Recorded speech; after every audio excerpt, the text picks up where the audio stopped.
guys, welcome back to my channel. So today we're going to be talking about confidence, how I became more confident, how you guys can be more confident, and yeah, just things that help with confidence. The first thing I did to become more confident is I wrote down a list of all the things that I'm good at and all the things that make me quote unquote good.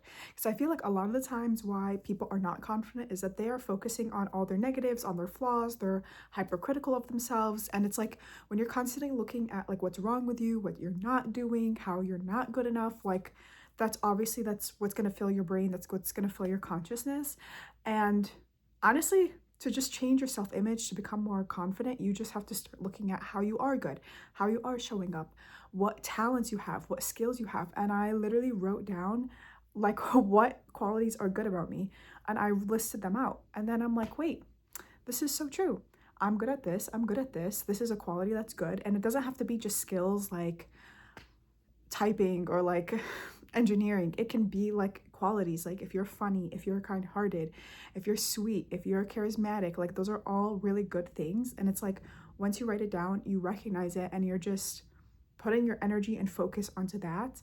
And that's honestly the difference between confident people and not confident people. Confident people and people with high self-esteem, they're always focusing on what they are doing right, the things that are good about themselves, and they put all of their energy and focus on that. Because at the end of the day, people are all flawed, okay? We're all humans. We're honestly all on the same level. Like all have good and bad things about us. It's just the people who are like more confident in themselves, they put most of their energy onto how they show up and how they're good. And it's like that's the only difference. Because something that like changed my brain is like there's so many successful people who are not even the most talented. Like you look at J-Lo, you look at P. Diddy, you look at so many different actors, Gal Gadot, like people were like, oh my god, she's not a good actress, but she's so successful. J-Lo, she's not a good singer, but she's wildly successful. It's just because these people think that they're so good and that they believe in themselves so much that they just do it and they go for it and they focus on the things that they are good at. And then that doesn't mean that you don't have to be good at something, but that just means, okay, I think I'm talented enough to be successful. I can focus on my talent and I can make it better. And that leads me to my next thing is like, focus on your strengths. Honestly, I think in life, if you're good at something, double down on it. There's this saying that when things are easy, press the gas pedal, and when things are hard, it's like something that you shouldn't be doing. And I feel like in life, if you're trying to build something or you're trying to figure out your job or your career, like think of the things that you're naturally good at and just make yourself better at it. Like make yourself the top 1% of like sewers, or the top 1% of engineers, the top 1% of designers. But I feel like you gain so much confidence from just like your innate skill. Like it's like fulfilling to be like, oh my god, I'm actually really good at that.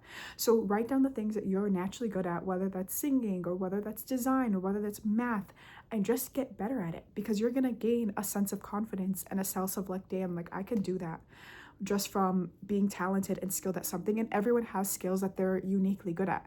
So yeah, double down on it. Be the sharpest tool in that first freaking skill.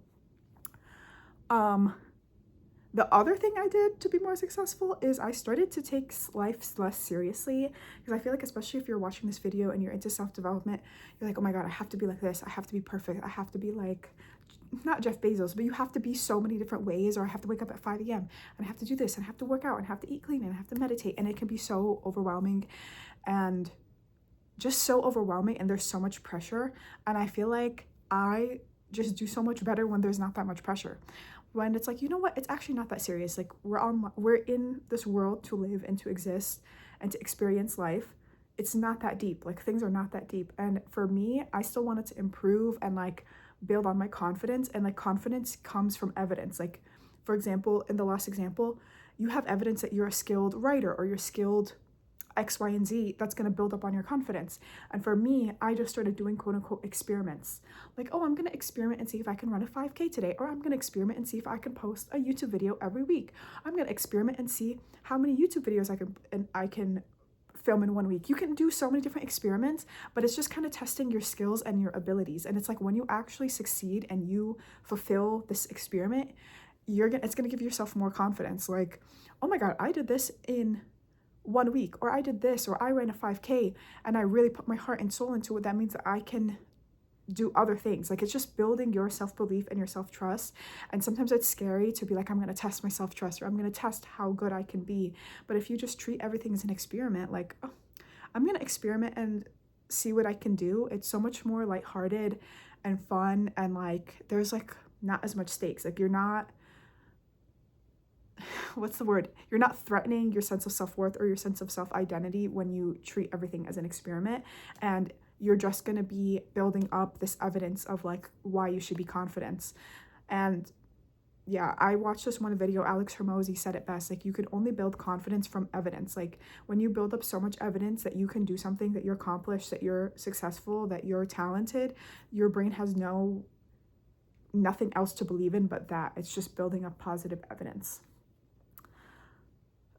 Another thing that I did to be more confident was I started listening to my gut instinct. Like, literally the other day I was messaging this guy and he wanted to like take me out on a date, and the second that he like messaged me, I just had a bad gut feeling. It wasn't even a big bad gut feeling, but there was just a little bit of like a bad gut feeling, and I was just like, I don't know, like, this is just kind of weird, like. And I doubted myself for a second, like, but it wasn't that big of like a gut feeling, but I pushed anyway. And I was like, you know what? I would rather trust myself than doubt myself, but at least I'd rather trust myself. And I was like, I'm not going to doubt myself. I'm going to just not go out with this guy. And that helped me so much, just because the hardest part about trusting yourself is just actually trusting yourself, like moving through the doubts. But when you trust yourself and you trust your inner guidance and your intuition, like, even when it's minute, like, and most of the time when you're becoming more intuitive or you're trying to tune into your inner voice is so small. Like, your intuitive hits just hit you once and then that's it. And that's the difference between intuition and anxiety. Anxiety, you're going to keep on thinking about something, and that thought is going to keep on like populating in your head. But a true intuition, it will pop in once and that's it. You'll get one bad gut feeling, you'll get one download, and just being able to listen to that is going to make you so confident, because when it does matter, like, maybe this guy would not have been, it just would have been a bad experience, he wouldn't have done anything to me, but when it does matter, you know that you have yourself and you have your own back. And when you do have to make really big life decisions, you're going to be able to trust yourself and you're going to be able to make those life decisions. And that's a skill that honestly only confident people have, and confident people still struggle with making big decisions and just trusting themselves. So I think the most confident people trust themselves. So I feel like if you just start small with trusting yourself with small things, learning what your intuition is like in your body, what feels good for you, what is like a bad gut feeling for you, how you're actually intuitive, that's going to help you so much. Just, yeah, being able to tune into yourself and tune into your inner guidance and your inner voice. Something that also did help me with like tuning into my inner guidance and my inner voice is just like, before I have to make a big decision, like, I feel into it. Like, because sometimes like intuition, it's not logical, and sometimes what you're supposed to do is not the logical thing. What's best for you is not the logical thing for you to do. So I do this guided meditation, and I will link it below, where you feel into an experience. If you're like, I want to go to this college or this other college, and your feeling states or your feelings are a tool, like their guidance into what's in it for your highest self, what's best for you, what's not best for you. And I do that to just help myself tune into my inner guidance. And another thing I do is I find bits of quiet in the day, especially with all the doom scrolling and like social media and all this content that you're consuming, and you're constantly plugged. Like, you cannot listen to yourself if you're constantly, every 10 seconds, like, your brain is getting new information and you're just scrolling all the time. Like, you can't possibly listen to yourself. So I started to meditate in the morning and just create bits of like quiet, where sometimes I just won't listen to music, or I'll just, yeah, like, I won't listen to music and I'll just be quiet and by myself, just to be able to tune into myself, tune into my body. And I think that's important, because you need to cultivate a space to be able to connect to yourself and to connect to your inner voice, because yeah, it's so chaotic now.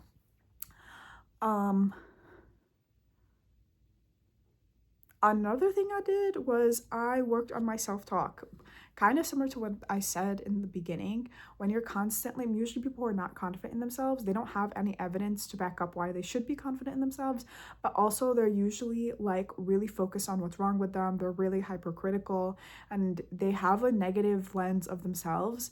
And that usually translates to the self-talk. Like if you're always bullying yourself or talking bad about yourself or shaming yourself, like, oh, I should have done that or I should have done this, then you're co-creating a negative self-image of yourself.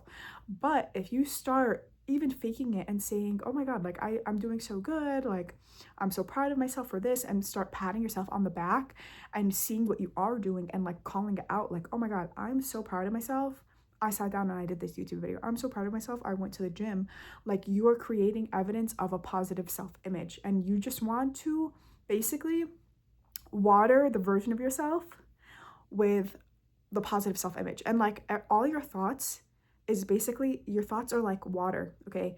And you can be watering different areas of your life. You can be watering the version of yourself that has like a negative viewpoint of yourself, or you can be watering the version of yourself that is positive.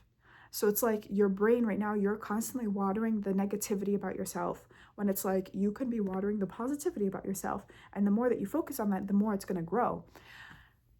Yeah. So I feel like I just started to just think positively about myself, call out and congratulate myself on all of the small things that I was doing, how I was showing up. And in the beginning, I was even faking it and saying, oh my God, you're so amazing, you're so this, you're so that.